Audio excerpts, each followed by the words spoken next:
Aaron Judge is a better version of Brock Lesnar. What is something you love as much as the Charmin Bears love wiping? As an opposing fan, you'd probably see his face and want to sock him between your cracks.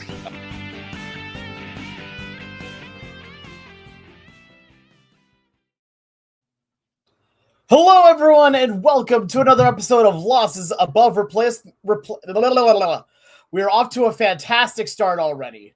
Here, welcome to Losses Above Replacement, the best baseball podcast to grace your ears. I'm today's host, Alex Clark, joined by the one, the only, the magnificent Ryan Splashpots. My main man, how are you doing today? You look fantastic. I hope this is a visual representation of how I feel right now.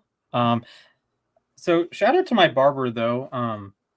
He gave me 3 Hawaiian shirts. I mean, they're all mediums though. Yeah, that does seem like a bit of a problem. So maybe we could do a giveaway or something. I don't know. Honestly, hey, that'd be fun to do. Have a live. People got to be live to join in and see if we get more people. I have 3 of these, and then I have a duplicate Yordan Alvarez City Connect jersey that I got. So I mean, fair enough. I'm not gonna wear it. Yeah. So anyway, one of the purchases of all time, I would say. How are you doing, Alex? We're doing all right over here. I actually had a half day today. I went to the doctor. Nothing big, just checking on something. But we're all good over here. So, what has been probably the biggest news over the last few days? Obviously, has been the trade deadline. And for those of you that have been paying attention with us, and thank you for that. Here we did an emergency podcast when one Mr. Tarik Skubal got traded to the Dodgers. If you want to know more about that trade, seriously, go back and watch the podcast. We had a really good time kind of dissecting every part of the trade here and talking about what it could mean. Also, he had his first start with the Dodgers yesterday, where he threw a quality start, but the Dodgers still lost. In fact, the Dodgers still have not won a game in August. So, that's interesting. XYZ Ballin, always good to see Araya as well. Yeah, I feel like that's another big storyline that had him not getting traded, right? No, he's in Philly. He just homered. Oh yeah, he did get traded. Duh. I can't think anymore. Apparently, don't worry about it. It's fine. It's fine. Everyone else, Ray got traded. Chapman stayed. Adames stayed. I'm not surprised that Chapman stayed, honestly. Yeah. He was the guy of the group that would have fetched the biggest return. Because he's actually still good at baseball. With all due respect to Willy Adames, and Robbie Ray. Yeah, I think the biggest issue I have with him as a for the trade piece is just the contract. The contract does become a bit of an issue, although to be fair, there are a number of players that got dealt that have contract issues that still did anyway. Here, and Ralph, yeah. We were actually really hoping to see you during the emergency podcast, but I can also understand if you're grieving at the moment. Yeah, probably. He was in mourning, I think. Yeah, I mean, to be honest, a lot of us probably were. Let's be real here for a sec. Yeah. Yay. Anyway, with it though, we wanted to take a little bit of time and just kind of go over the main trades that happened over the course of the deadline here, because there were a lot of big names moved. There were a lot of very interesting trades and a few teams that really, shall we say, surprised us. I mean, there were a couple teams that did some moves here that legit had us in our group chat going, what the heck is going on? And let's talk about one of those immediately here. And for me personally, the one that made the weirdest sense to me was Jose Soriano going to the Blue Jays. And it wasn't so much because the Blue Jays were buying. It was because it came off the cusp of them trading away Kevin Gausman to the Cubs. They're just the colossal brain Blue Jays. This big brained activity has dated back to the World Series where they can't take proper leads off third base. And now you want to buy and sell at the same time. You're trading away a key starter. You're bringing in a key starter who's kind of regressed since his electric start of the season. And I don't know. I felt like quite a few teams did this whole kind of trade, kind of not, or well, they all were trading, besides maybe the Rockies. Kind of in, kind of out. Like even the Mariners, I think they made some buying moves, some selling moves. It was weird. I feel like a lot of teams, like even Atlanta, like they kind of restructure their farm system and they look better off farm wise than they did before the trade deadline. And they're, depending on what the Dodgers do today and depending on Braves results today, they could be the 2 seed in the NL. And that's like a game back of the Brewers. But you didn't, like you added pieces in some ways, but you subtracted pieces in other ways and improved the farm system. I thought it was a very weird trade deadline. Yeah. And part of that is the 12 teams make the playoffs and there's only a handful of teams that are truly out, and teams have to make a decision on that. If you're the Tigers, if the Tigers won every game they played this week, they'd be in a playoff spot.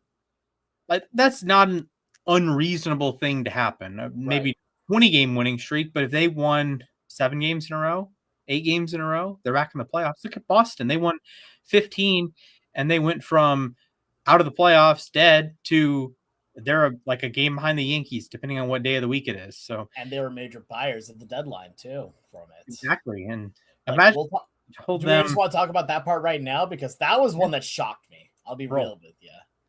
Yeah. So we want to bring up here one of the biggest trades that happened during the deadline.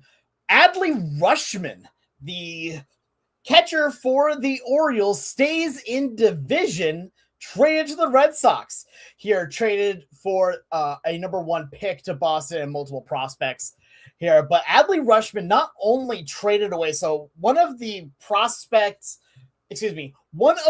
premier pieces of the Orioles rebuild, arguably some could say the centerpiece of a lot of it, traded not just away, but traded to a division rival, traded to the Boston Red Sox. And like we're saying here, I was shocked when I saw. I did not think there was a chance that Adley was going to get traded. If Adley was going to get traded and it would be a division, I would think he would go to the Yankees because the Yankees said they need catching help. There, what XYZ Ball? What did Mac get traded for? It's still pending a physical here, but right now we are currently awaiting our 2 Baconators that will be arriving. That should be arriving. So, was he in the Peralta deal? Yeah, I know. Honestly, he could have been, but I don't think he had enough. I don't think he had enough trade value on that part of it, unfortunately. Oof. As a podcaster, has all the value in the world, but on the field, I've seen him play. I feel like the Mets would have done Mac dirty. Like he would have been the 8th man of the bullpen who comes in, throws 3 innings, gets DFA'd immediately, comes back to the club 3 days later, throws 3 innings, get DFA'd. Like this year, it's been the Carlos Carrasco role for the Braves. Just like really, listen, I get that it has to happen from a roster churn standpoint. And there's more valuable arms that the Braves have in AAA, but you don't want to burn through options. You don't want to, like, if, say, Fuentes is up right now, but if Fuentes was in that role and he was subject to waivers, he would be claimed. If Carlos Carrasco is on waivers, he might not get claimed. Heck, the Braves passed Martin Perez through waivers, and he's been their second best pitcher this season. So it's just been, like, I get it from how the sport works, but that kind of sucks that you're back and forth between your big league city and your AAA city, and you're not really pitching for the AAA team because you're just ready in case the big league team needs you for 3 innings. Like Eliezer Hernandez came in, had a great outing against Baltimore, DFA'd the next day. So it's like that's just. I mean, yeah, as the Mariners have done that a lot. The most recent name that really I get reminded of on this is Tommy Malone last year. Mm-hmm. Came in through one start, and actually did really well in that one start, and then just immediately DFA'd again. And we're like, really? Like, okay, I get it. Mm-hmm. Anyway, I do want to mention the Field of Dreams game is coming up. The Phillies are doing something really cool with players in the last 10 to 20 years that were on the big league club but never appeared in a game. So a ghost player, they will be throwing out the first pitch of the Field of Dreams game. That's sick. ultra rare Phillies W. Congratulations. That is absolutely amazing. Yeah, no, okay, that's a W right there for the Phillies. All right. Back on the trade stuff here, but I think if you're the Orioles, obviously you are going to probably be selling, right? I mean, you took a look at the AL East is one of the most competitive divisions right now. I did not expect them to trade Adley because I still think that he is still one of the main centerpieces of their rebuild and one of their young core, right alongside Gunnar Henderson, Colton Cowser, all these guys here, Jackson Holiday, exactly. And to see them trade him, I think sends a really interesting message to the rest of the locker room here. And even more so, an interesting message to the fans of what are we doing? Because I don't think they know what they're doing at this point. Because if they are planning on fire selling, then why didn't they also move everybody else? You would have gotten a haul for these other guys on your team. But instead, you now have people just asking a lot of questions. And I understand that Adley has not been, the same Adley that we saw, even 3 years ago. But he is still a young switch-hitting catcher that was basically kind of the prospect pariah for the Orioles for a long time. I mean, heck, remember when he first debuted? Here, he got a standing ovation for the fans when he walked onto the field for the first time. To be fair, that was an amazing moment. But still, what shocks me more about this is just the fact that it now takes what people thought about the Orioles here of being the team that is still building its young core, and now they got rid of arguably the most important piece of it here. So, first off, though, I think we've kind of went on this a little bit. What was your initial reaction when you saw the trade?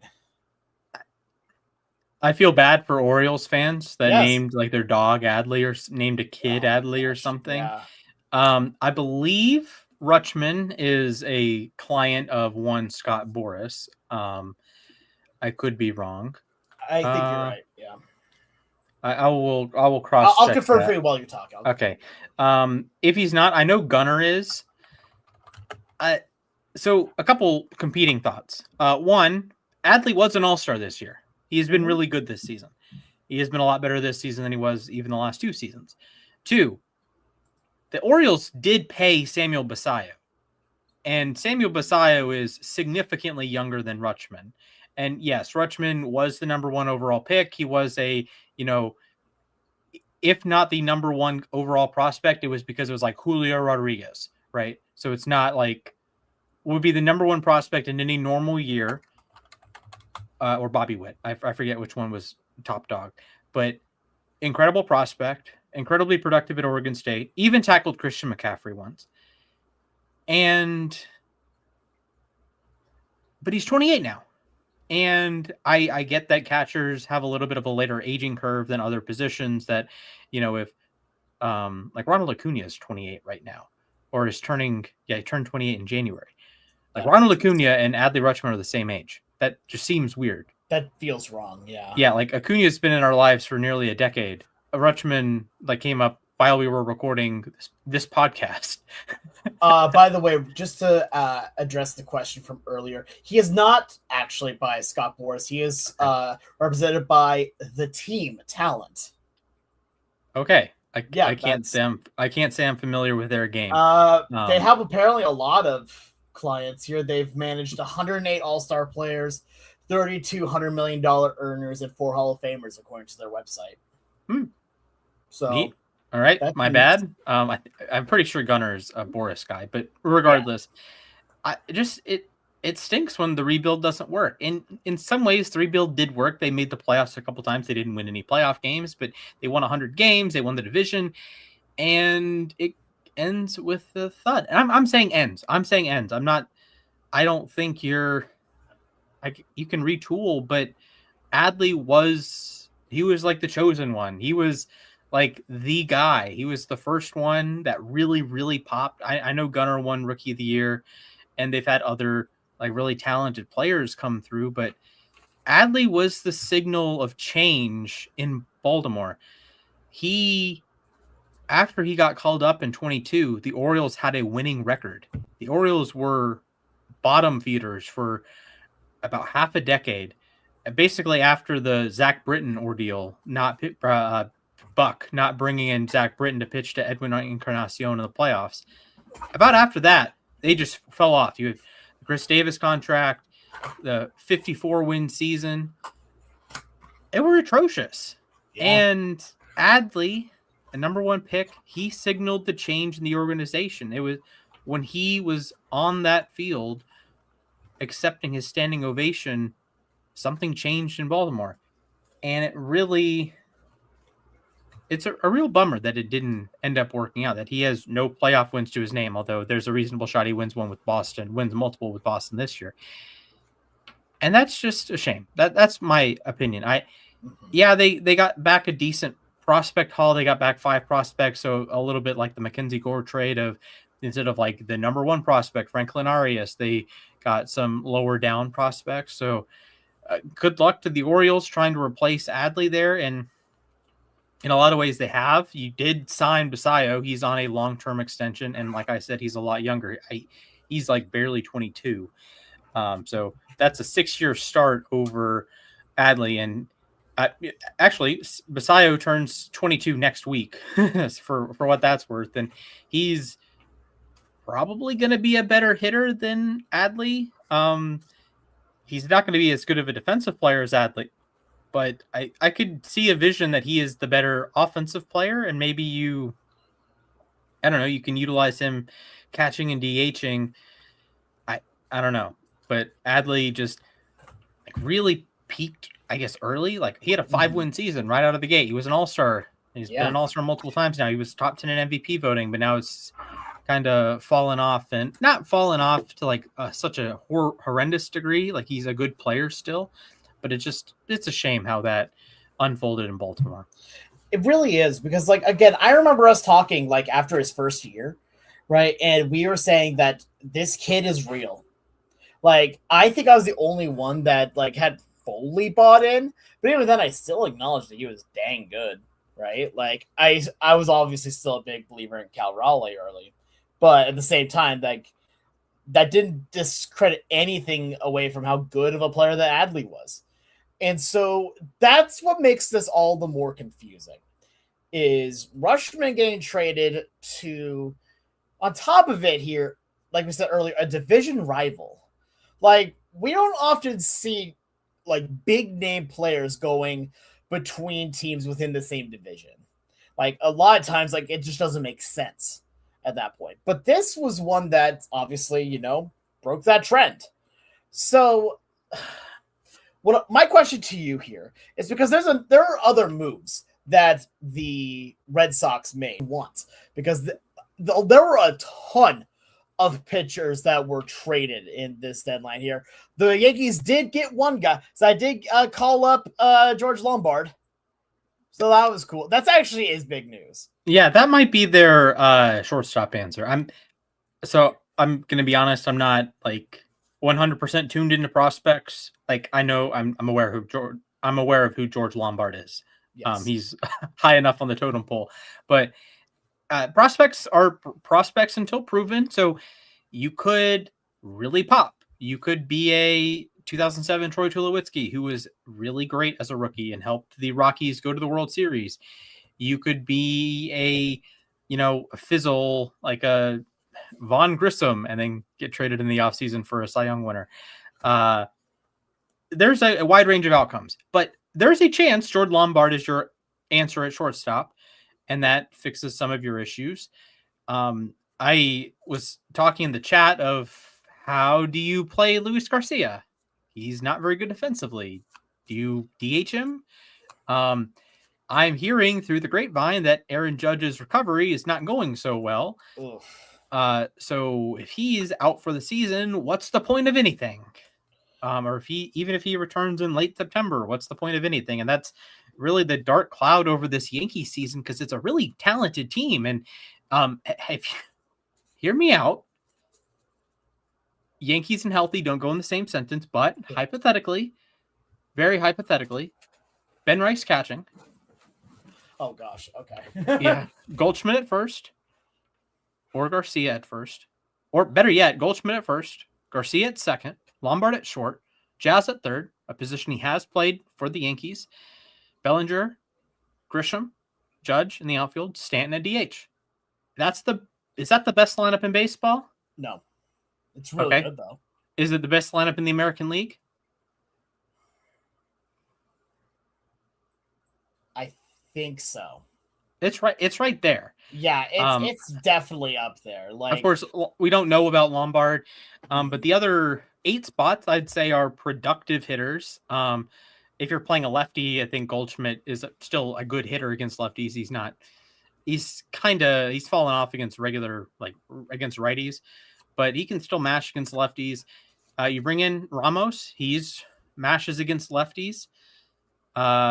You bring in Garcia, when he got traded, was leading the National League in slugging. Luis Garcia, not Schwarber, not Olsen, not Ohtani. Yeah, not Ohtani, not Tucker, not Freeman, not Betts, not Ronald. It's Luis Garcia, not even his teammates, James Whitten and CJ Abrams, who've had phenomenal seasons. It was Luis Garcia. So I'm cautiously optimistic about these Yankee trades. It's giving me some, maybe not 2021 Braves because that was pretty special, but sometimes it's the right pieces that fit into the right spots. That's what matters. That it's less, oh, we got the big shiny toy, we got the number one guy that the trade haul. But sometimes it's the other pieces. Sometimes it's getting, Judge back from injury or Stanton back from injury or Ben Rice picking it back up or Jazz hitting a couple homers or you call up a Lombard. And I'm optimistic about what the Yankees can do. Granted, part of that is because the American League stinks and Seattle and Texas can't get out of their own way. But hey, very true. We tried. I mean, I was at the game yesterday where Seattle very much could not get out of their own way, losing 8-0 to the Tigers here. As I'm actually going to bring up the comment here from Ralph here. Max Clark thoughts, very fast, good at defense.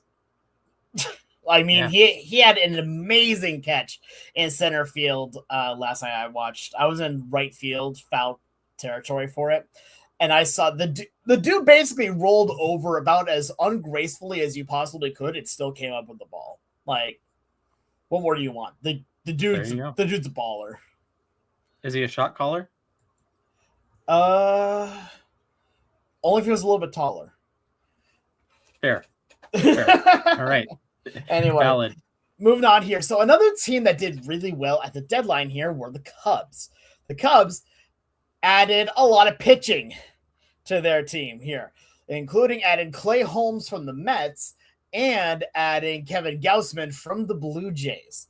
Here, actually, that's one thing I wanted to bring up real quick. Sorry for dolphin thoughting here a little bit, but for back to the Blue Jays for just a second, they became essentially the reverse of what the Angels would always do, of just doing nothing and standing pat, and they just don't get any better, don't get any worse. The Blue Jays are the reverse of that. They make all the trades and then did not get any better or get any worse. So, interesting there here. But the Blue Jays, it still is a weird situation, right? Because they also got Spencer Arrighetti here in exchange for Dalton Varsho, which is another. I don't know if you want to say that's a sell or a lateral move. It just feels weird. I will say that trading Jeff Hoffman is absolutely a buy move because that just makes your team better by having Jeff Hoffman not on your team. Yeah, listen, Hoffman's weird because the peripherals are still really good. The strikeout, he strikes out a bunch of guys. Just the BABIP is goofy. So maybe it's just not a good fit in Toronto. Maybe it's sort of the bad juju from the playoffs because he did allow the homer. He allowed a key home run in the World Series, and that can weigh on you. And sometimes you just need a change of scenery. I wonder if Ryan Kerkering is suffering some of the same things because he's fallen down the depth chart in Philadelphia for their bullpen. And he had the same, the season ends because you suck, basically. The season ends on your error.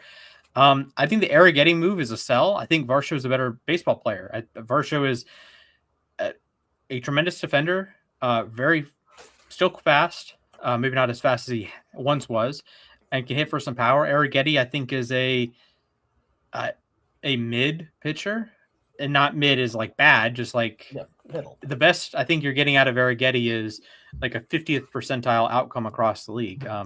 While I think Varsho can be like, he could theoretically cobble together like an all-star adjacent season.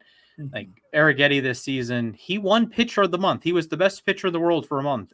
He has a whip over 1.3, a FIP over 5, an ERA at 4.6. He strikes out a guy per inning, not bad, but he walks over 5 per 9. That's not going to play. Well, Varsho, with his struggles, and I know he's a particularly popular player with older baseball fans because he hits 229 for his career.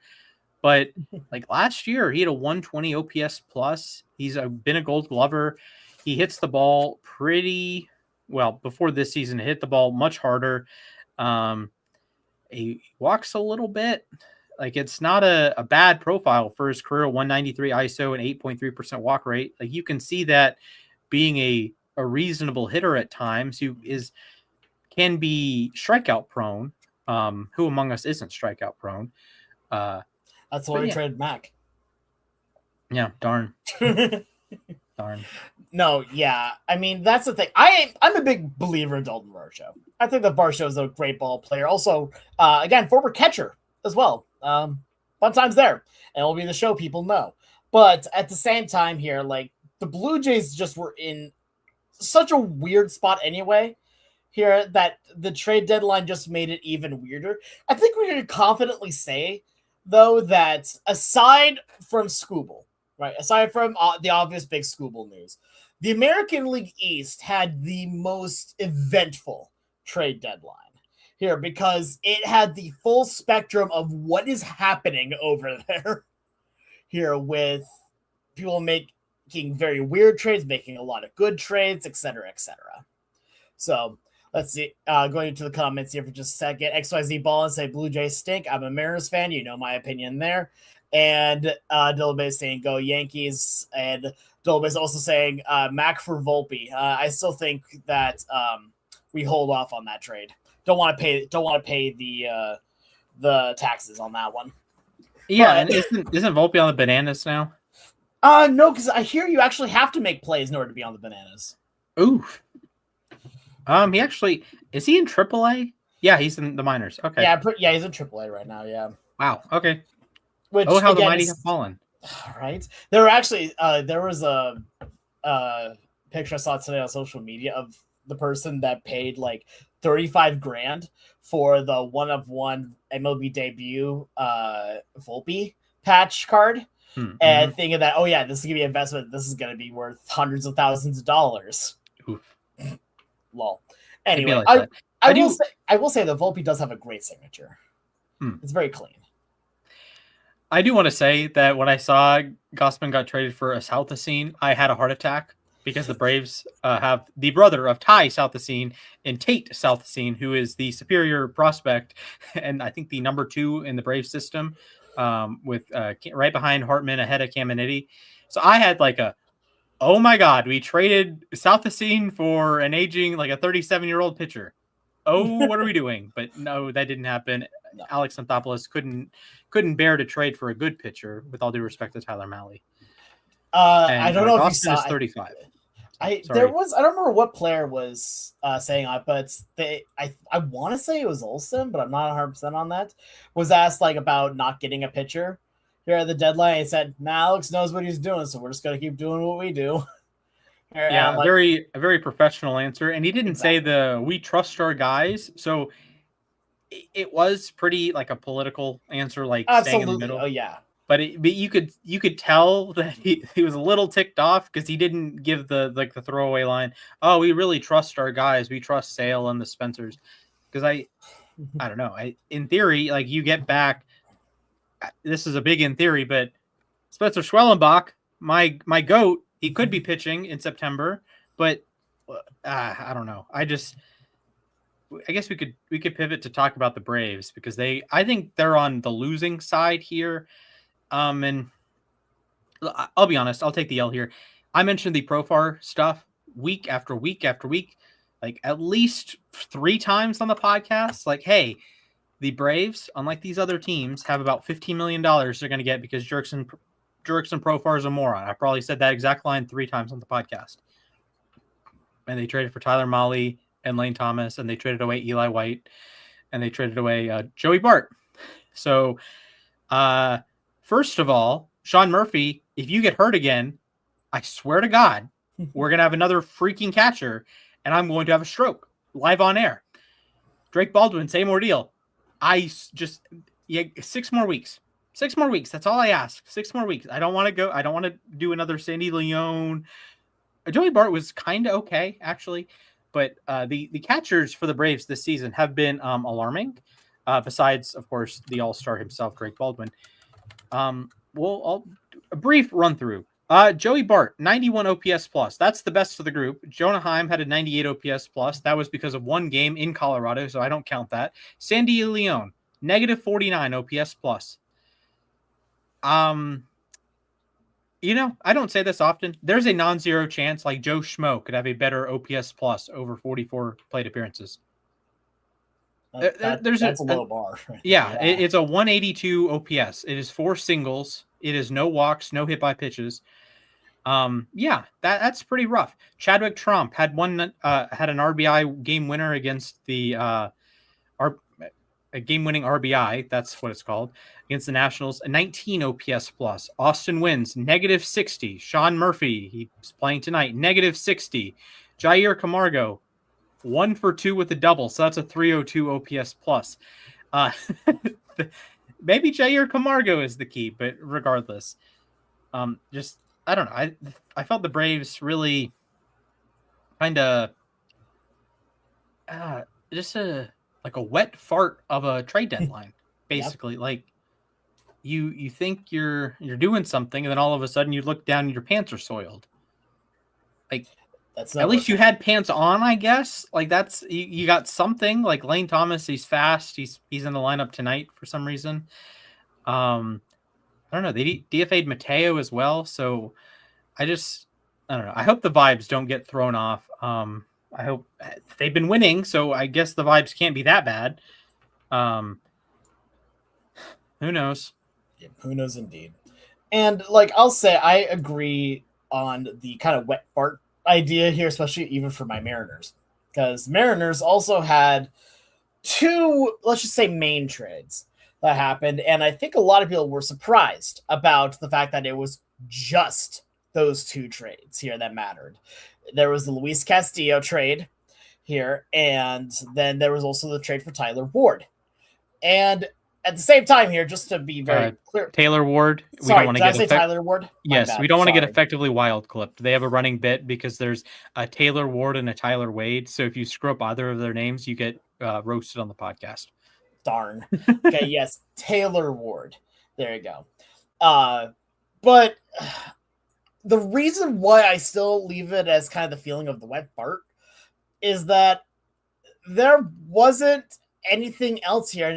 You were waiting for that big move to happen, and it just never did here. Again, the 2-man trades, again, trading for Sir Anthony Dominguez, Nolan Jones, and Boston Smith by trading away Luis Castillo, which that is a big move.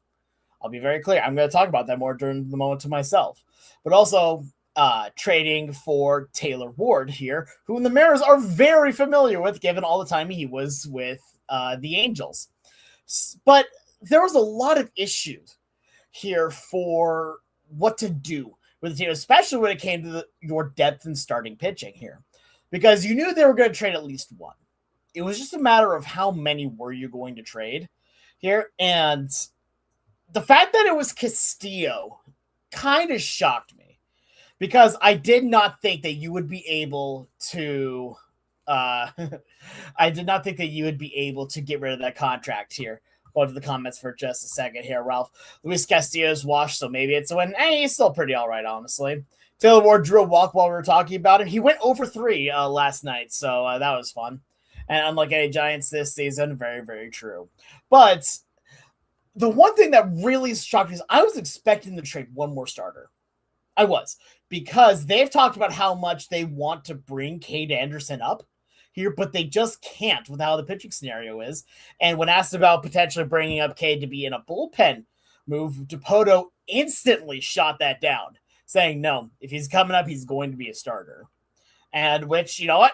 I respect that, because he absolutely should. Jerry Dipoto, those are fighting words, my friend. Those are fighting words. Those are fighting words. You were disrespecting me from my take the other day that he would get a save in the playoffs. You will respect my takes. If you even actually, if you don't make the playoffs, I guess the take is invalid anyway. So for what do I know, man? I mean, hopefully it still make the playoffs. That'll be fun. Double base. You say what? I'm guessing you mean trade. You wish your teams made here. And actually that leads me kind of into my next part on this here. There were 1.5 billion rumors about the Padres trading Mason Miller to Seattle, which I would have loved. Hey, I mean, having a bullpen that has Mason Miller the 9th, Andres Munoz in the 8th, and then a mix of Spire, Bizardo, Brash here, now Seranthony Dominguez in the other innings. That sounds pretty great to me until you found out what the asking price was for Mason Miller. And the asking price was Cade Anderson as in more than just Cade Anderson, in which the Mariners basically laughed and then hung up the phone. Because there's no way you trade Cade Anderson right now. If you're trading another starter, it's to bring Cade Anderson up here. And if legitimately, even if it was just Cade Anderson for Mason Miller, I don't think Seattle does it. I think that still is a move that I don't know if you do here. Because at the same time right now, yes, I understand the prospects can be very hit or miss at times. But you also have prospects that you see what they're doing in the minor leagues, and it doesn't look like they belong in there because they have been playing too well. And that's where Cade Anderson is at right now. I don't even bring up here now. We also have Ryan Sloan, who is basically ready to come up to the big leagues. The problem is you have 5 starting pitchers on your team right now that almost all of them, when they are at their top of their game, are ace level pitchers on other teams. So that makes it a little hard to make things work for. But I was hoping for maybe one more move to either bolster the bullpen or get another big bat or something, and it just didn't happen. I'm starting to see why. Because the asking prices were just too high. Legitimately, if Mason Miller was traded, right, for Cade Anderson, I think people would have said that was an overpay by Seattle. Legitimately. And I mean that just in the idea of, we saw that what Skubal was traded for. And don't get me wrong, the Tigers got a decent package for Tarik Skubal. But if you try to do that kind of trade, I feel like Cade Anderson still beats it with how good he has been. Yeah, okay, I will say it's a little apples to orange because I agree. Miller's not a rental. You have a little bit more control with him compared to Skubal. So there is that element. And I do want to mention that the trade last year for Mason Miller was him and JP Sears so whatever you think JP Sears is worth, for Henry Baez, Braden Nett, Ed Unariel. I apologize sincerely to the Nunez family for that pronunciation. And Leo DeVry, who, as good as Cade Anderson is, Leo DeVry is a comparable level prospect and is probably maybe not universally, but generally higher, or at least the time of the trade was generally higher than where Cade is. As good as Cade is, I mean, DeVry was the number 2 prospect in a lot of systems, the number 3, number 4. He's up there, and Cade is right around there in the top 5. So I will say Miller has been traded for a large package before. Word to innuendos everywhere. Yeah, I get what you're saying. You wish you could have made the trade, and that would have been a brutal asking price. And we had the same conversation that prospects are prospects until they aren't prospects. So both of us have been done dirty by Jared Kelenic, for example. All 3 of our teams have been. Yes. Max team was very energetic at the trade deadline. I'll say that. Yeah, absolutely. Like Yeah. it kind of sucks that we had to trade away Mac at the deadline because it would have been fun to get his take on all of this. Yeah, but- I mean, they traded away a lot of pieces. They brought in a lot of pieces. Maybe they have their own Pete Crow Armstrong in return from trading Weaver, trading Holmes, trading Freddie Peralta, who was once again cheeks with the Tampa Bay Rays in his debut. Braves wise, I wish they had traded for a number 2 starter. I wish they had traded for a better pitcher than Tyler Mahle. And I get the price would have been really high. I do think the Braves are a very good team in terms of development, at least internally. External sources, they're still at the bottom of like pipeline, and not at the bottom. That's the Angels and Astros, but like at the bottom half or so with pipeline, like org rankings and whatnot.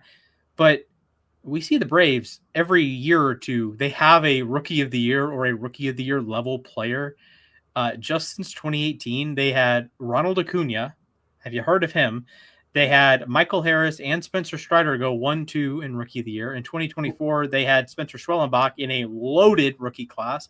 And last year, they had the winner in Drake Baldwin. And they've had plenty of the Ian Anderson, who received rookie of the year votes twice. They've had lots of development. And that doesn't even count the Austin Rileys and the Ozzy Albies of the world that have been everyday big leaguers that came up through the Braves organization. So the Braves have done a pretty reasonable job of, especially pitching, getting depth, because it's you feel like you call up a guy and they break, and then you have to call up another guy, Strider or Schwellenbach, or I had a list of 10 guys that have come up in the last 5 years. It's like, why couldn't you have stayed healthy for like 5 minutes longer, please? Kyle Wright, a man, a World Series winning pitcher.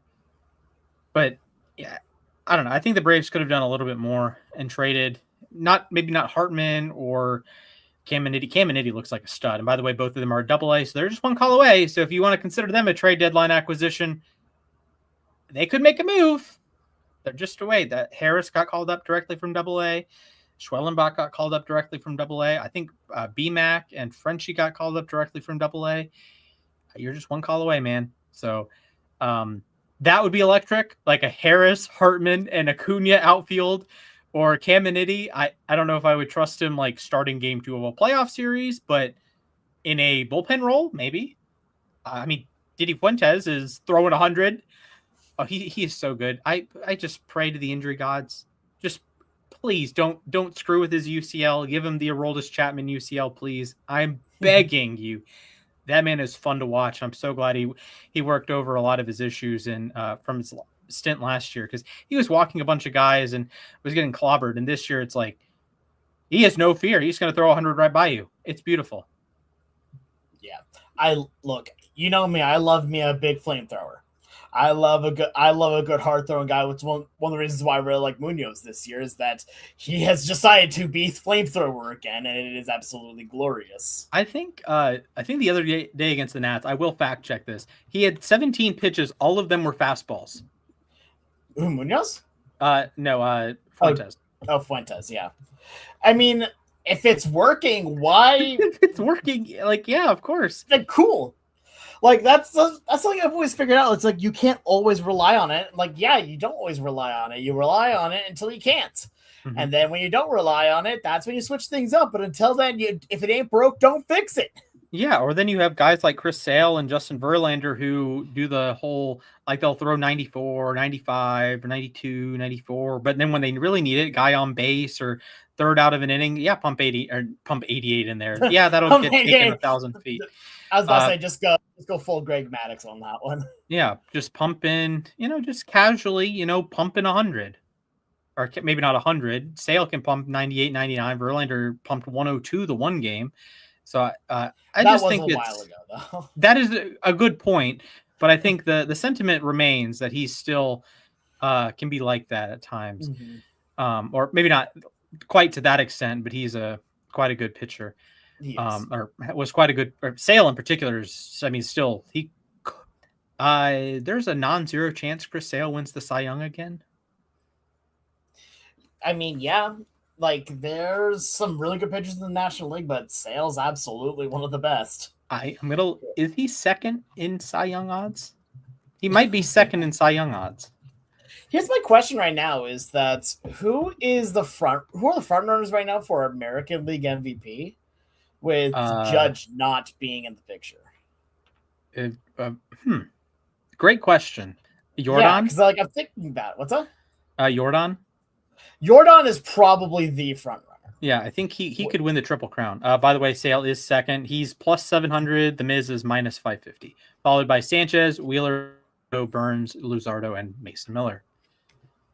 Okay, fair enough, then. Yeah, no, I think Jordan is probably the number one here. Go into the comments for just a second here. Wish the Tigers bought some, even if they had to trade Skubal. Why? Why? I mean, you got to think this is not really like tanking in baseball. So I get what he's saying because Skubal is going to get you the best package back. And River Ryan, I would imagine, pitches for the big league club this season. Oh yeah, no, he's absolutely. But the Tigers do have a pretty good farm system, and you could have, bolstered some of the other elements of the team if you like kind of shuffle your resources around. I get what he's saying because the Tigers are in kind of contention. I'll pull up the standings here momentarily, but they're like kind of there. And Ralph, by the way, this is not me dissing on the Tigers at all. Here, I say that because usually when I get into a trade mindset at the deadline here, I am a one or the other. Here, either you are full go one way, full go buy, or full go sell. So that's not a knock at the Tigers at all, especially since they destroyed my Mariners yesterday.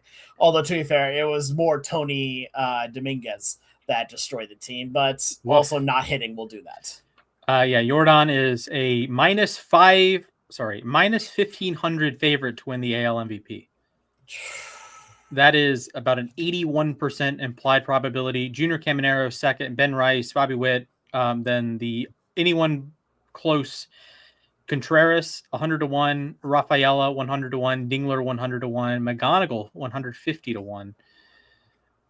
The NL, I wish this was easier to sort. I mean, it's going to be what, Ohtani, right? No, sir. It is it's even with PCA and Ohtani. Here's my thing when it comes to PCA, right? Like, I like him. He's very good defensively. We're going to respect PCA, buddy. I do respect PCA, but I don't respect the head of PCA very much. Did you hear what he said today, by the way? Today? He said that Babe Ruth wasn't real. Oh. He was a construct that we made up. I don't... okay. Isn't that a bit from, like, Mariners Twitter? I don't think so, no. Was it was the Marine Layer podcast? Was it from that? I don't know. I just saw it while scrolling, but... Okay. I could also just be wrong, which is also fair. So yeah, I of course that's a ridiculous take, but that's the coldest of cold takes. All right. So here's the wild card standings. Okay, let's see. I can see the point with the Tigers. They're a game and a half back entering play today. They're kind of rolling. They just clobbered your Mariners. I don't know. Yes. PCA is even with.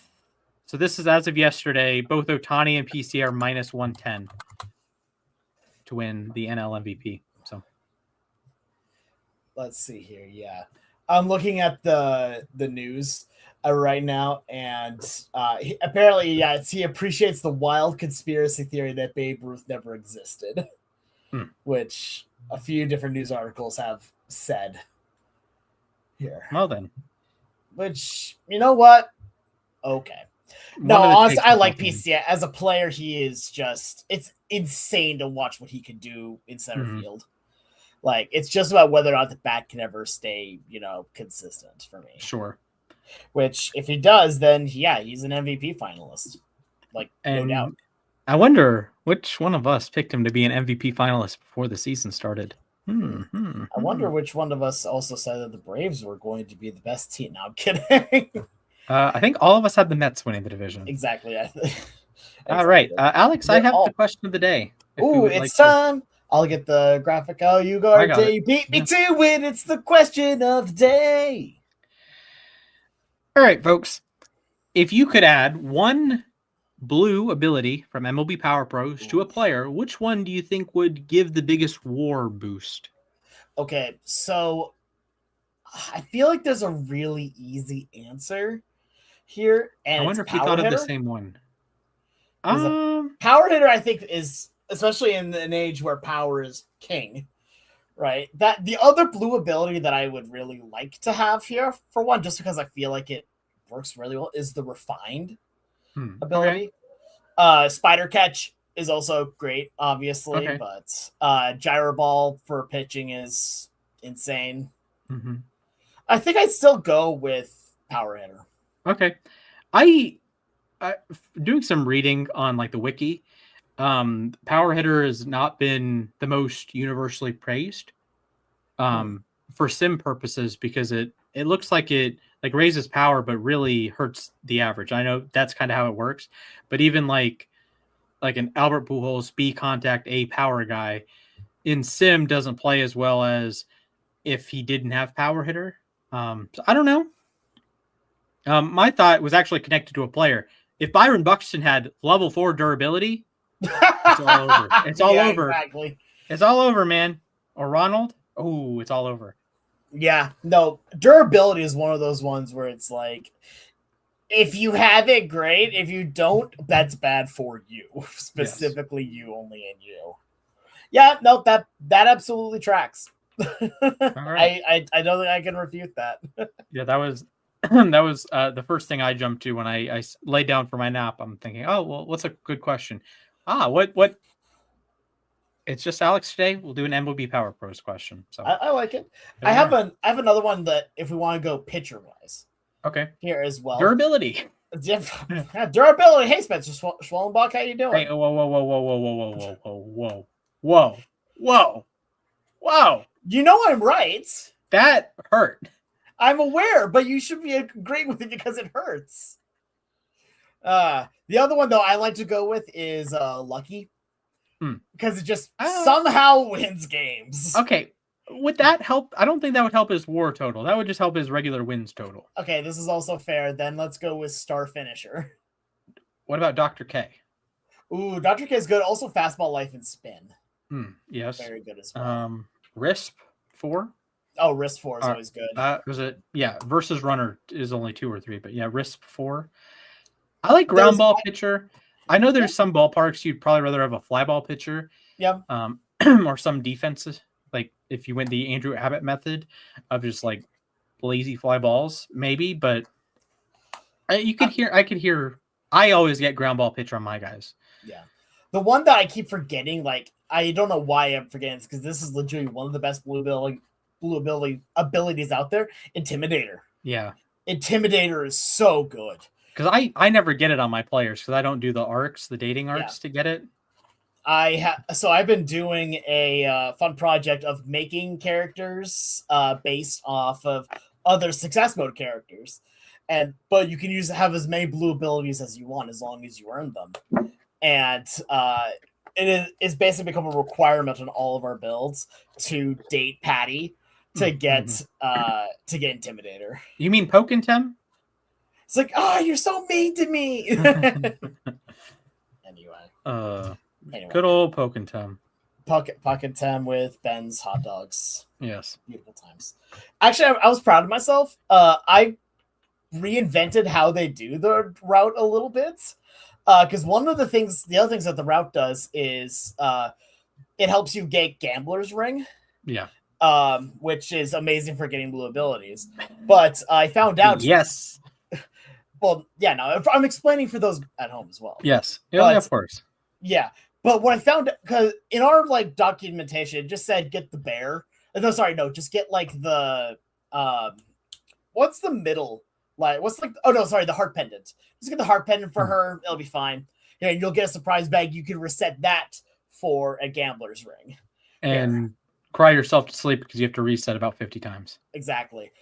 But I found out that if you give her the giant bear, you automatically get the Gambler's Ring instead of the bag, as well as getting other cool stuff too.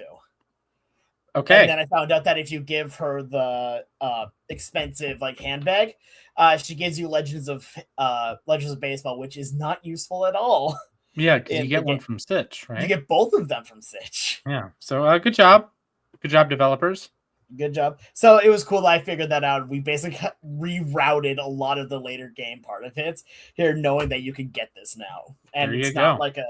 it's not like a thing so then you can use another surprise bag for because you get the gambler's ring and a surprise bag. Anyway, regardless. All right, Alex, before we head to trivia, Yes. I have a clip I want to show you. Oh, I want to see this. Oh, I hope I can log into Twitter real quick. Okay, I believe in you. I absolutely believe in you. Am Am I gonna feel happy or sad with this? Hopefully you feel mega electric. Ooh, I'm already excited. Give me that Mega Raichu energy. Why do I, dog? Just let me. Twitter, you're annoying, my dog.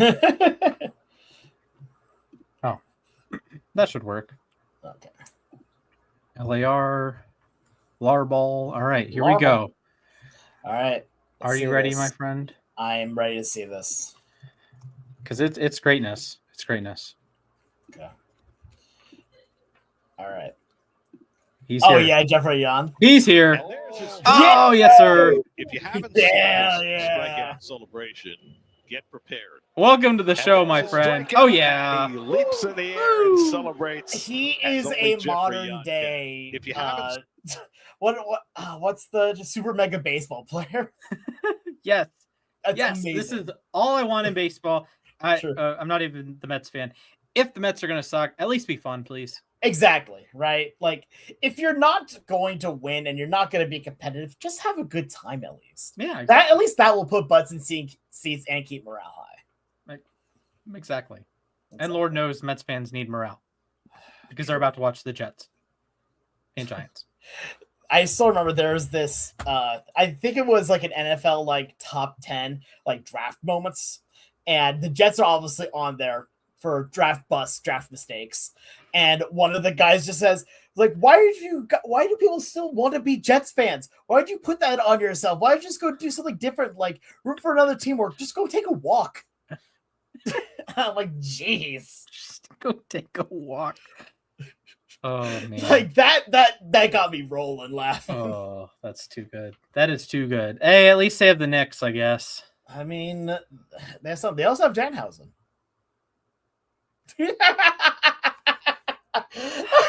Okay. The Braves have played better since the a Braves podcast host sent him real human monies or whatever the heck he calls it.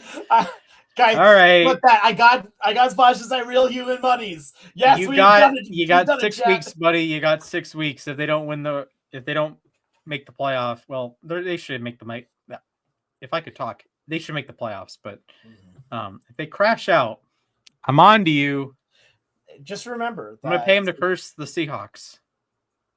If you pay him to curse, I will pay him to curse every one of your teams because you are cursed. I'm gonna beat you to the punch because Boise State's gonna beat Washington State, so that's okay. This is fine. This is okay. It's whatever. Okay. All right, are you ready for trivia? Football, baby. College football, baby. Are you ready for trivia? Yes. All right, let's go. All right, guys, it's everyone's favorite time. It's trivia time, and we are running a segment that we have not ran here before. This is a cooperative segment. Okay. Because since I'm hosting it, you will be hosting it next week. Here, Yeah. But I saw this YouTuber I really like here, Suspicious James, that did a game here where you had to guess Pokemon based off of 4 words that your partner gives you, and if you can't get it, you get 3 additional words, but it's for less points. Sure. Here. So I have 10 players based on these trading cards that I have here. Okay. Here. And I made sure to pick players that like are, not that hard to describe. Let's be honest here for a second. Justin Smoke. All right. But there are a few rules, and you guys can catch me on these. Here. Okay. I am not allowed, obviously, to say the name of the player. I am debating whether or not I could say team. I think I should be able to say the team at the very least. But I cannot say the name of the player. And if there's anything that feels like it's almost too easy. Mhm. Here, oh, that's the other. You can't rhyme a player. Like if I said, like if Julio Rodriguez was one, I couldn't say Julio Shalriguez as 2 words. Then it would be the other Julio Rodriguez. This is true. Yeah, true. It's Luis F. Castillo, not Luis M. Castillo. Yeah. It's Lax Luncey, and then I say, oh, Max Muncy. Nope, it's the other one. No, it's the other one. I don't care which one you said. Just it's the other one. Yes. Anyway, do you have any questions? So how it's gonna work here? I'll keep a little tab over here to the right with just a little sticky note here. Okay. But if you get it on the first 4 words here, that'll be worth 3 points. Sure. If you get it after I give you 3 additional words, that's 1 point. If you Okay. do not get it, it's 0 points. Okay. But the other thing here is that once you lock in an answer, that's it. Okay. So like, I have 2 words for you, Alex. Steve Nash, Chris Paul, must see TV. the legend Charles Barkley, Nash true and grammar Paul. legend. Nash and Paul still has 3 words. God, All right, let's get it. That's must see. No, Charles Barkley is must see TV. Oh my goodness. Alrighty. Yeah, so but like I said, once you lock in an answer, you can't ask for more words or anything like that here. So Okay. you're stuck with that. All right. So Here we go. we're gonna go with the first one, and I'm gonna be coming up with all these on the fly. I'm just letting you know Wonderful. that right now. All right. Here. Oh, So you know, if this goes well, I have my own cards. I could go back and forth with you if you rock want. on. Yeah. I mean, I have a bunch. I'm going through all my cards to sell Uh-huh. because money's very nice, I hear. Sure. But okay. First Yeah, I one. have a bunch. Phillies starter, not Wheeler. So I'm only allowed 1 guess. You're allowed 1 guess. If you want to, you can forego the first forego that and then get 3 more words, but it'll be worth 1 point instead of 3. I'll do 3 words. I'm picking between 2 guys, I think. Brother is catcher. Aaron Nola. That is correct. It is Aaron Nola. All right. Here, cool. so that's 1 point for that round. Number, Shall we go back and forth? We could, I guess. I just had 10 cards to my side here. Okay. Yeah, I got you right. All right, bet, let's do this. Okay. Okay.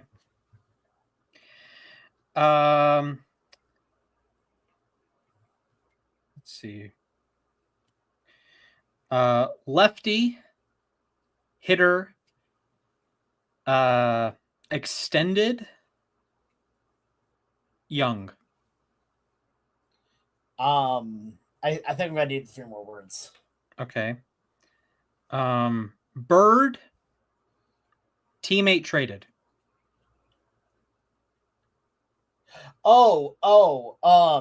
This is Jackson Holiday?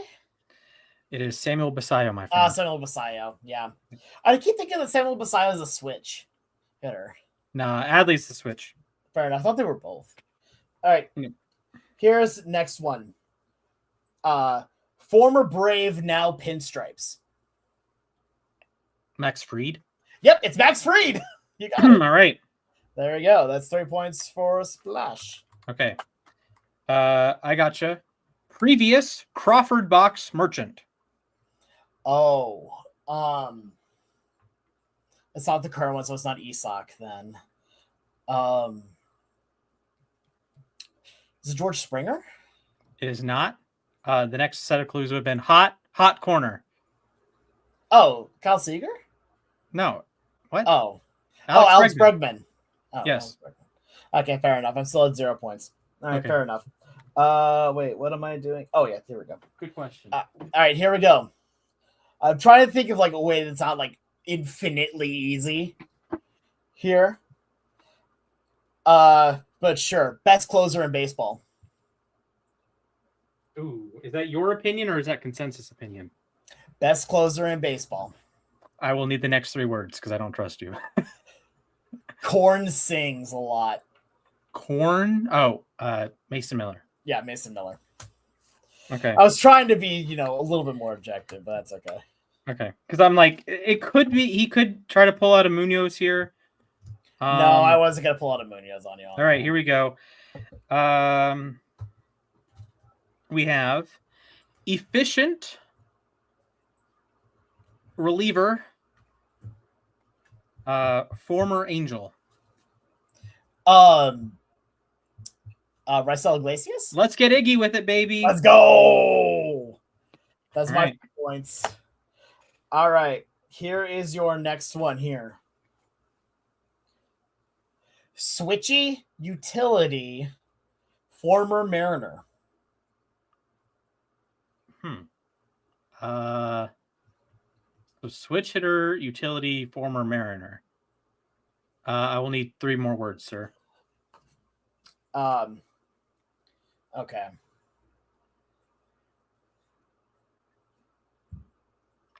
I'm trying to think of the ones that don't like just immediately give it away here, but Diamondbacks didn't trade. Ketel Marte. Ketel Marte is correct. Okay, sure. All right. This is more on the obscure side, but he is a famous, my words, holiday themed nickname, Power. Oh, that is I'm trying to remember what his first name is, but I want to say that's Junkenzie Noel. That is correct. Big Christmas. Big Christmas. I knew it was Big Christmas. I was like, is it John Kenzie? I think that's what it is. Yeah. All right. Here's your next one here.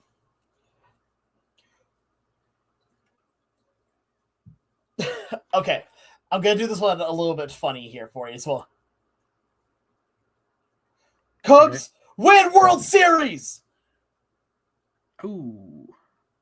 Chris Bryant? It is Chris Bryant. Yeah, there we you go. Nice.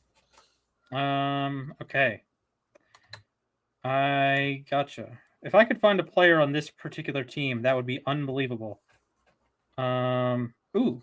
Okay, this one's fitting. This one's fitting. Okay. $140 million extension yesterday. Oh my gosh, I read about this. Who is it? I just lost it. Who got extended yesterday? There was I know who it is. I remember hearing about this. I need 3 more words. Sorry. Bouquet of blank.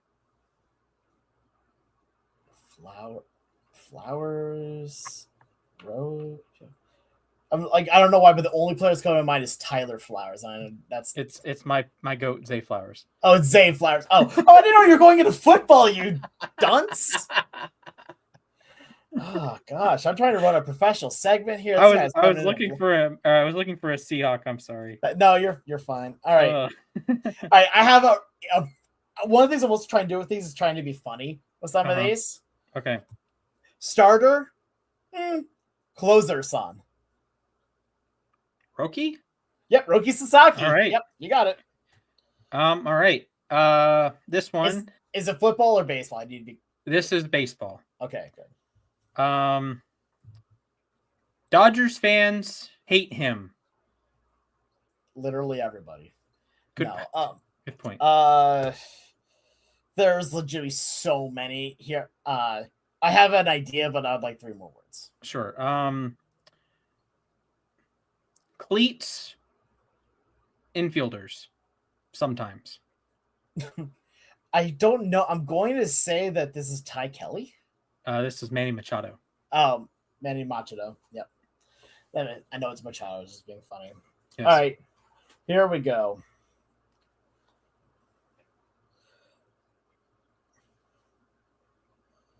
Smooth slide merchant man. Trey Turner. It is absolutely Trey Turner. There you go. I mean, you're kicking butt now. Notorious for heartbreaking dinger. There are literally so many of these, but I'm going to say Jose Altuve. Okay. Teammate. Mariners heartbreak. Oh, Jeremy Pena. No. George Springer. Oh, I thought you were referring to the 18-inning game. All good. All right. All right, here we go. Next up here for you.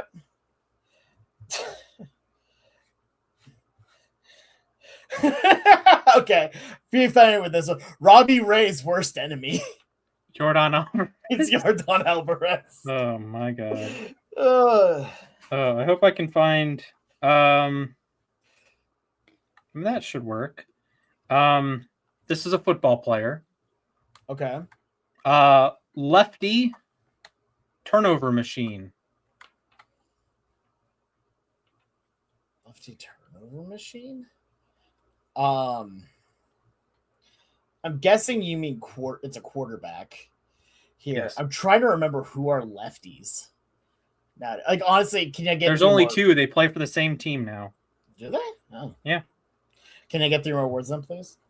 Hawaiian roller coaster ride. Freaking blah, blah, blah. What was his name? Is he on the Raiders? No. Okay, then I don't know. Tua Tagovailoa. Oh yeah, Tua. Okay, fair Tua. enough. Poor Tua. Yeah. He might Sorry, I'm start still this very month, though. baseball brained right now. It's okay. Well, to be fair, right now Tua is very little brained right now, and that's not his fault. That's Yeah, unfortunate. honestly just sad for him. Yes, very sad. All right. Next one. Rookie card now worthless. Anthony Volpe. Damn, it's Anthony Volpe. Woof, woof, woof, woof, woof, woof. Thank you for getting the Mega reference from woof. back in the podcast. Yeah, boys and girls, ladies and gentlemen, maybe don't go to Anthony Volpe. Ooh. I got one more card for you, by the way. So I was. this is one. Oh man, if only we were an NFL podcast, I would have given you the gnarliest Patrick Queen clues of all time. Nice. All right, do I have one more baseball in here? Nope, that's not a baseball player. My goat Zay Flowers. Okay. All right, Alex, your time to shine, buddy. Your player is threw a knuckleball once. It's my boy George Kirby. That is No, my it's boy. actually a reliever. Yes. Yeah, one time. Yeah, fair enough. All right, here we go. For this one. Oh, nice. Yes. Okay.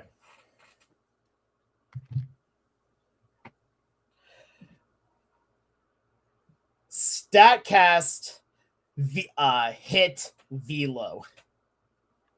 O'Neal Cruz. It is O'Neal Cruz. All right, I got one more for you. Giant forehead Papa John's. Everyone knows that's Peyton Manning. Yeah. Nationwide is on your. Oh, dang it. That's 5 words. Wait, as I said, it's like epic comeback starts right here. It's still the best one of all of those, though. Like, there's some really good ones. Anyway, that was fun though. I wasn't expecting you to have cards rated. Like if people saw me during the podcast, I was just kind of shuffling. Those were the cards I was shuffling. It was for just the order throughout the podcast. I got a bunch of randoms. I couldn't find a Seahawk for you, unfortunately. No worries, Matt. It's all good. All right, but it is now time for the moment to ourselves where we take a moment to talk about anything that's on our mind. It does not have to. I got be Kobe Bryant, Super Rest Bowl in peace. champion.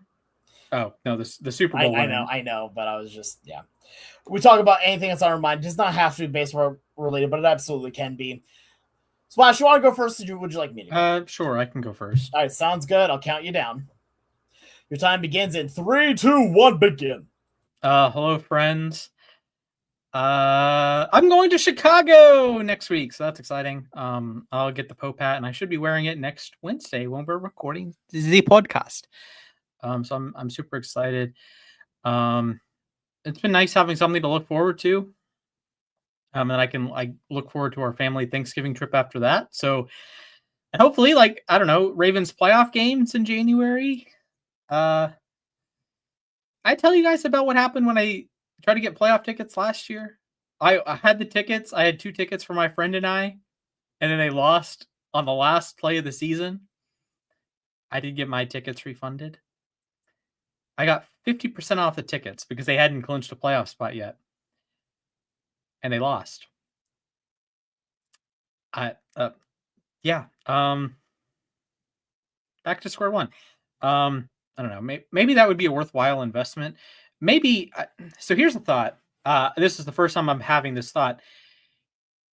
If you go into like SeatGeek or Game Time or whatever and purchase playoff tickets well in advance, knowing you're going to get a refund, but they're at a discounted price, is that a worthwhile thing to do? Hopefully Alex is listening so we can have a conversation about this in a minute. But I wonder if that's a worthwhile thing to do.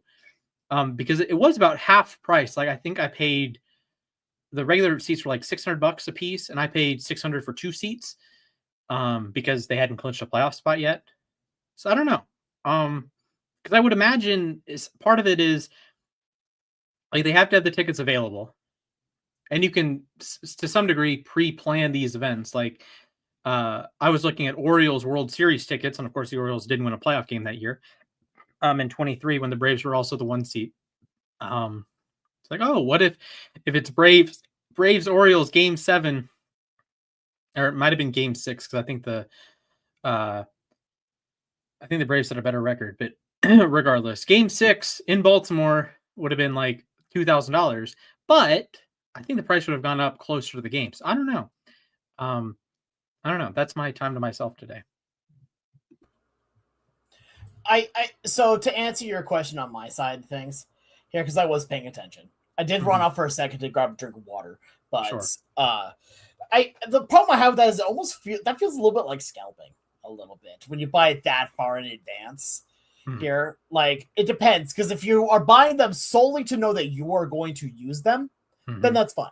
Yeah, I don't have an issue. Yeah, that's, and to be clear, the ones I got for the Ravens game they did not end up advancing to, I bought those the week of, like the Wednesday before the Tyler Loop game. So it wasn't like I bought those like in August and was hoping. It was I bought them Wednesday, and it's like there's a 50-50 shot basically. If they win the game, I'm going to the game. If I don't, or if they don't win the game, I'm obviously not going to Pittsburgh. Right. So you get your money back. That's fair. Yeah, my like I would be going. It's not like I'm burning someone else's seat. Yeah. My issue is just when you buy something knowing full well that you do not intend to use it here just to jack up the price and make a profit on it. Like, I don't know. I really hate scalpers. I'm in the Pokemon hobby, and scalpers have basically ruined the hobby. Thankfully, the market is starting to crash a bit more, and some of the scalpers are starting to get out, which means that it might actually be affordable again soon. We can only hear me out. Ravens Falcons Sunday Night Football. Bird time. Lots of birds. There's so many birds, but not those Super Bowl winning birds, though. Yeah, that's fair. It didn't go too well for the last Super Bowl winning birds. I'll say that. I mean, that makes sense here, but they didn't make the playoffs, though. No, this is fair. Although I will say, like, it's so weird. Sam Darnold has a Super Bowl ring, but Lamar Jackson doesn't. Hey, whoa. Okay. You're gonna get me on a soapbox. I just had to rile you up. Okay. If you saw my post on there's on at least on Game Time, you can't get wild card or divisional round or conference championship round seats yet. So Colin Cowherd said, I'd take Caleb Williams and Justin Herbert over Lamar Jackson because clutch. Caleb Williams, the last pass he threw of the season was in Rams territory in overtime, just needed a field goal to beat the Rams through a pick. Justin Herbert, his best career playoff performance, he got outplayed by a man who threw 4 interceptions in a half. I don't want to hear it with Herbert. And we pick and choose when the playoffs matter. Everyone hates Jalen Hurts. He's a winner. He's 1, been to 2 Super Bowls, 2, balled out in both of them, and 3, has a ring. And dunked on Steve Spagnuolo in both Super Bowls. It's not like he played some bum. Sam Darnold just won a Super Bowl, but he's not put over Josh Allen, who's never been to a Super Bowl. He's not put over Lamar, who's never been to a Super Bowl. We pick and choose when the playoff stuff matters and when it doesn't matter. When it's Joe Burrow, they won a bunch of playoff games. Joe didn't play particularly well in those.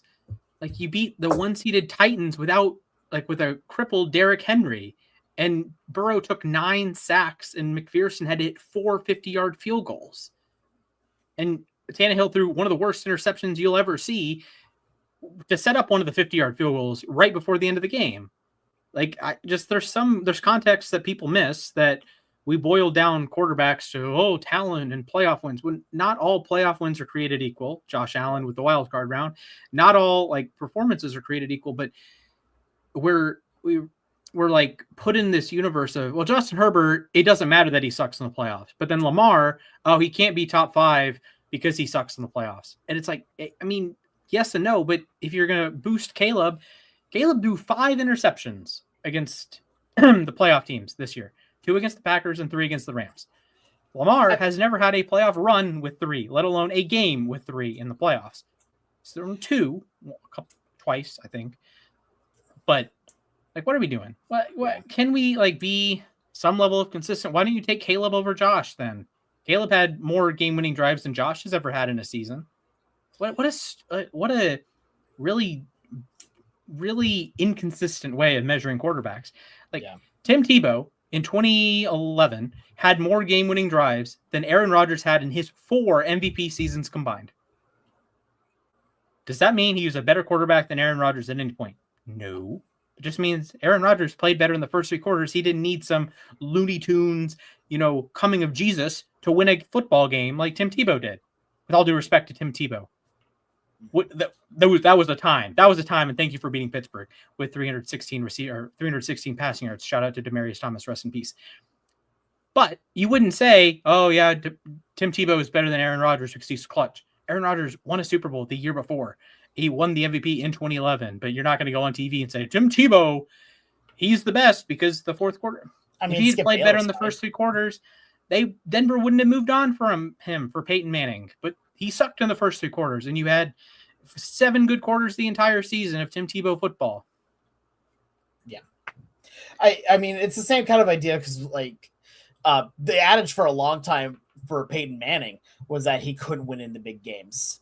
Here, he would always throw a bad pick at a bad time here for him. And yet we still regard him as potentially on the Mount Rushmore of quarterbacks here. So, and here's the thing that people don't say. He sucked in both Super Bowls that he won.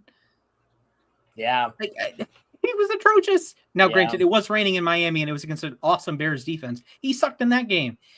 And he sucked against New England the week before. They were down 21-3. Yeah. And then the Broncos Super Bowl, he had a QBR in the single digits, and they like ESPN QBR. They won the game because Von Miller stood on his head and Cam Newton didn't dive on the football. There's a lot that went on in those games, but yeah. Yes. All right. So am I good to go? Congratulations, Sam Darnold. Yep. Go ahead, sir. All right. Count me down. All right. The number of Knicks World Series, not World Series, the number of Knicks Super Bowl championships, the number of Ravens Super Bowl championships, and for number 1, your number 1. You said Knicks Super Bowl, Knicks Super Bowl, so I'm just gonna say it was 0. My bad. You're good. Okay. You know what? 3, 2, 1, begin. I want to talk a little bit about Luis Castillo. People know that I love him. As much as we can talk about, the on the field, everything with him, I want to talk about how much he meant to this clubhouse off the field as well. Because I just want to kind of reminisce a little bit.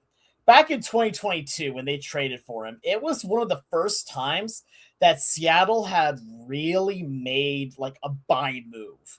It was the first time in a while that they made a true buy move and getting an actual bona fide ace to join this team. I remember the day that they traded for Castillo, everyone was losing their marbles.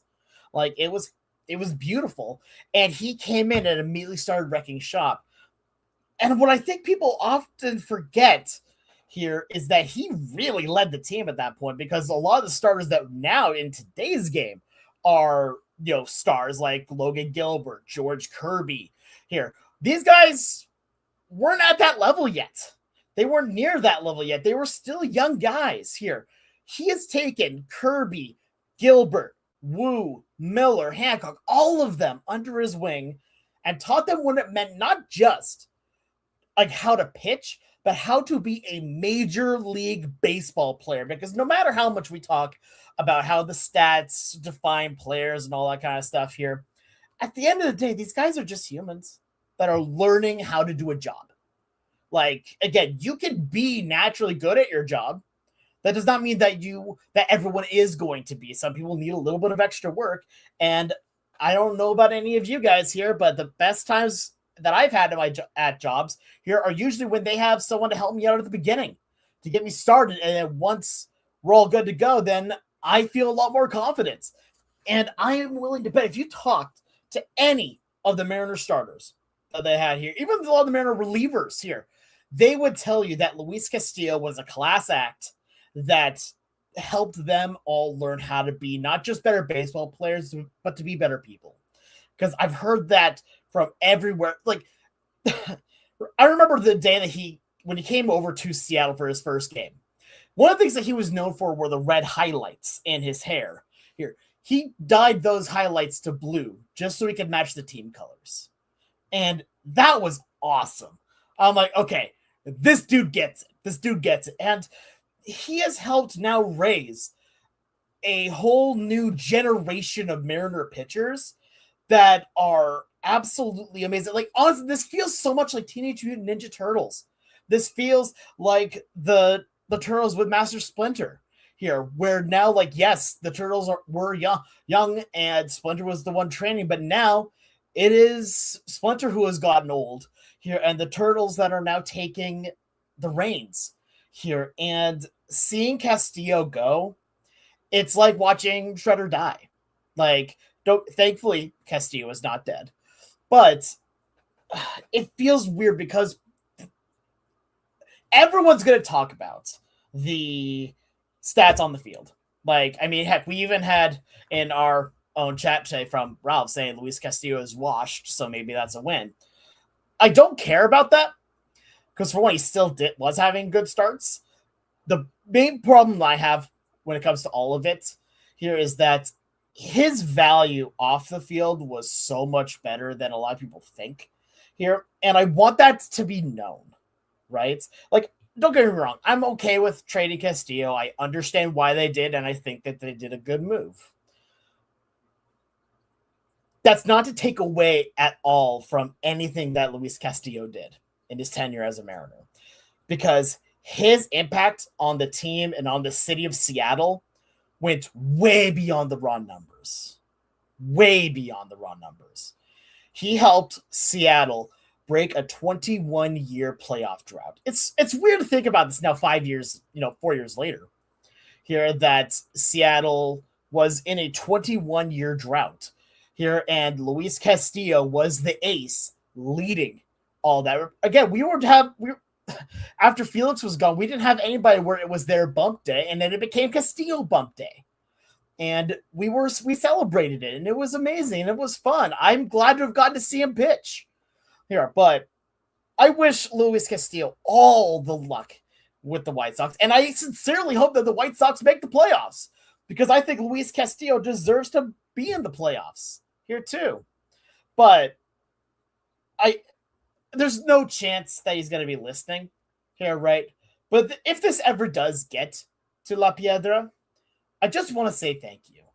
You've done so much, not just for the players, but for the fans and for the entire city of Seattle. You helped an entire city find hope again in a team that had not been to the playoffs. To put it in a little bit more perspective, if a baby was born the last time the Mariners made the playoffs, that baby would be old enough to have a beer watching the Mariners make the playoffs the next time. That legally, I should say, being very clear. So, Luis Castillo, thank you. You've done amazing work. Everybody in the clubhouse loves you. And I wish absolutely nothing but the best. And you are absolutely in the top 50 Mariners of all time. You are absolutely the Rock. Absolutely La Piedra. Dwayne La Piedra Johnson. Dwayne La Piedra Johnson is just... I mean, did you remember they made a commercial like that where they had La Piedra wearing like the sweater and fanny pack like Dwayne had a picture of from back when he was No, I didn't see that. It's a really good thing where they had him wearing it, and I'm like, okay, that's amazing. Yeah, the Mariners do their commercials right, I'll say that. I've actually written a few Mariner commercials that I want to like submit in and see like, hey, you guys like this? You want to hire me for marketing, please? Hey, there you go. Like, I have this one idea that it's a Cal Raleigh commercial that has to do with the Seattle Farmers Market, that they can never find him at practice because he's there at the Seattle Framers Market and he's learning how to frame. That's clever. I like that one. Heck yeah. All right. But I think that's going to do it for us here today. Thank you so much to everybody for tuning into the live podcast here. Make sure that you tune in for the live ones. We go live every Wednesday at 5 p.m. Pacific, 8 Eastern here. You can also catch us on Spotify and on YouTube the following day. Make sure you follow us on social media. You can follow the podcast at LAR_baseball. You can follow each of us individually. Me at the Sports Guy 242 and Splash at Mrs. Splashman 19. But from all of us here, you know what? Also go follow Mac. Yeah, he'll be back next week probably because I don't think he's gonna pass the physical here. So at Matthias_A_K. But from all of us here at LAR, we want to thank you all for tuning in. Jake, always good to see you, buddy. I hope you're doing well, my friend. Have a great rest of your day. Stay safe, and I hope to see you all real soon. Go crazy, folks! Go crazy! It's a home run!